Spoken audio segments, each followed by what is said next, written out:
যারা কমপ্লিট জাহান্নামী এরা আমাদের মানে বিনা হিসেবে জাহান্নামী যারা, এরা আমাদের মুসলমান ছেলেদের আইকন। হ্যাঁ, মেসি কি জান্নাতি? জান্নাতে যাবে? মেসি যদি এখন এই অবস্থায় মারা যায় তাহলে ও কিভাবে আমার আইকন হয়? আমি ওর নামের লেখা টি শার্ট পরে কিভাবে ঘুরি? তার প্রতি আমার ভালোবাসা কিভাবে জন্মায়? কিভাবে জন্মায়? আমি তো মুসলমানের সন্তান। আমার আইডল হওয়ার কথা ছিল মুহাম্মদুর রাসূলুল্লাহ সাল্লাল্লাহু আলাইহি ওয়াসাল্লাম।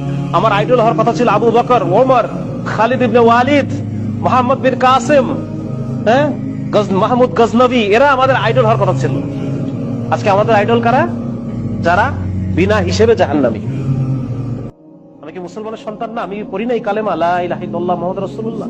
তাহলে এই ধরনের যারা আল্লাহকে অস্বীকার করে, যারা শিরকে নিমজ্জিত, কুফরে নিমজ্জিত, সিনার মধ্যে নিমজ্জিত, এই মানুষগুলো কিভাবে আমার আইকন হয়? এই জন্য এইটা মনে করার কোনো কারণ নাই যে আমি এখন আমার যে যৌবন কাল, এইটা আমি যেভাবে ইচ্ছা সেভাবে চলবো, বৃদ্ধ বয়সে গিয়ে আমি ভালো হয়ে যাবো। এটা যদি আমি মনে করি, আমি অনেক বড় ভুল করলাম। আমাকে এই দুনিয়া থেকে যে কোনো সময় চলে যাওয়া লাগবে। আমি যে কোনো সময় দুনিয়া থেকে যে কোনো সময় চলে যাবো। আর এখন মৃত্যু হওয়া মানে এখনই আমার আখিরাত শুরু হয়ে গেছে। বুঝা গেছে? এখনই আমার কবর, হাসর, মিজান, আমার আখিরাত শুরু হয়ে গেছে।